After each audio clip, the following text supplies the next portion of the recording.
Taking you beyond the ballot ahead of the general election, we're exactly 2 weeks out from Election Day in the race for U.S. Senate in Florida.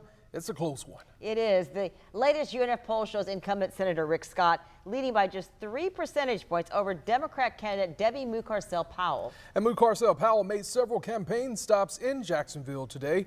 Our Riley Phillips is joining us live now with more on her visit and what our political analyst says the race could come down to. Riley. Yes, Debbie Mucarsel-Powell made 2 stops in Jacksonville and 1 in Nassau County today was part of her statewide bus tour. But I spoke with our political analyst, John Daigle, and he says undecided voters will play a crucial role in the outcome of this race.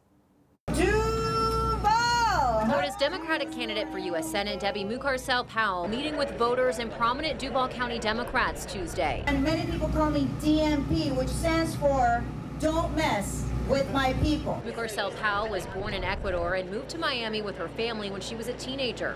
She was first elected to Florida's 26th congressional district in 2019. Now she is looking to unseat Rick Scott in the U.S. Senate. I want to work for everyone, put politics aside, bring the state together, reach across the aisle when I'm in the Senate. According to the latest polling data from the University of North Florida, Rick Scott is narrowly leading with 49% of respondents indicating support for him.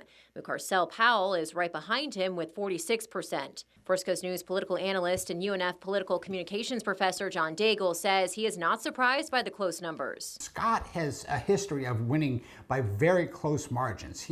In his last 3 races, he's never won by more than 1.5 points. The poll also shows 4% of respondents were still undecided. Daigle says the undecided and independent voters will play a key role in the outcome of this race. I think if I were Scott, I would be really concerned that there's still 4% in that poll undecided, and he's got a lot of work to do over the next 2 weeks. Both candidates are now in the home stretch of the election season and making their last-minute push to voters. Mucarsel-Powell believes it's the time she has taken to travel across the state that has kept this a tight race. I think that people really have gotten to know me and understand that really for me it's about Florida.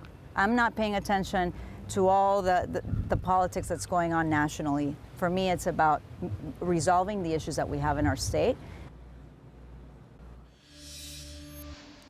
And we also heard from Senator Rick Scott's team. He has been critical of Debbie Mucarsel-Powell's campaign from the very beginning, calling her policies socialist. A spokesperson provided a statement saying Democrats like to say they can beat Rick Scott every election cycle, but they lose every time. Live in Jacksonville, Riley Phillips, First Coast News on your side.